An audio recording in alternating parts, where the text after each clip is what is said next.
करने वाले भी साधन संपन्न क्यों दिखते हैं? कई बार हम देखते हैं कि गलत कर्म करने वाले भी बहुत साधन संपन्न हैं। उनका कोई कुछ नहीं बिगाड़ पाता।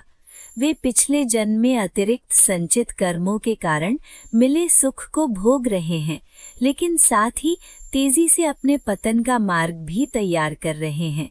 वे लोग पिछले जन्म के कार्मिक फल के कारण भरे हुए पुण्य के ड्रम को खाली करते जा रहे हैं। गलत कार्य से पैसा कमाकर दान पुण्य पूजा पाठ या तीर्थ करने से कुछ नहीं होने वाला।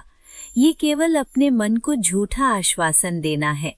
गलत कार्यों को दूसरों से छिपा भी लें, पर अंदर वाला सब देख रहा है। कार्मिक भुगतान तो करना ही होगा। सोच कैसे और क्यों गलत होती जाती है? इंसान सोचता है कि पैसा है तो सब कुछ है, इसलिए ज्यादा से ज्यादा धन कमाना चाहता है। लेकिन गलत तरीके से किसी को धोखा देकर, किसी के दिल को दुखाकर या पद के दुरुपयोग से कमाया गया धन केवल दुख का ही कारण बनेगा, ये निश्चित है। जब हम किसी घरेलू कार्य की पूर्ति के लिए या ज्यादा कमाई के लिए अंतरात्मा की आवाज के खिलाफ जाकर गलत कार्य करते हैं, तो हमें आने वाली परेशानियों के लिए तैयार हो जाना चाहिए। जो गलत पैसा हम कमा रहे हैं, वो ब्याज सहित परेशानियों के रूप में खर्च भी हो जाएगा, या हम उस पैसे को भोगने लायक नहीं रहेंगे। अपने बच्चे ही गलत संगत में पड़कर सब बर्बाद कर देंगे। हमें कई प्रकार की शारीरिक या मानसिक बीमारियां या चिंताएं घेर सकती हैं। गलत रूप से कमाया गया धन दुनिया भर की मुसीबतें लाएगा। कई बार इंसान परेशानी आने पर कहता है कि अच्छा रहा कि हमारे पास पैसा था, इसलिए मुसीबत में काम आ गया। भले ही गलत रूप से कमाया गया हो, लेकिन वो इंसान ये भूल जाता है कि मुसीबत आई ही क्यों। ऐसा भी तो हो सकता है कि गलत न कमाया होता तो शायद मुसीबत भी न आती।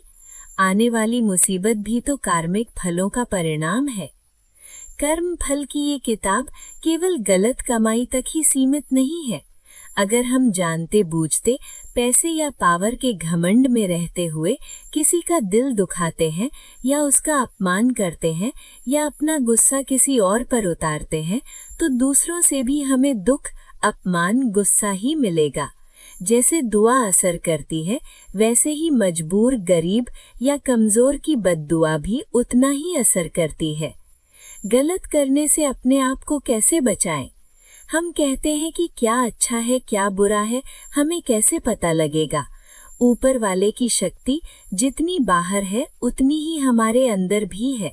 वो हमेशा सही या गलत की सूचना देती है, जिसे हम ज़मीर या अंतरात्मा की आवाज कहते हैं।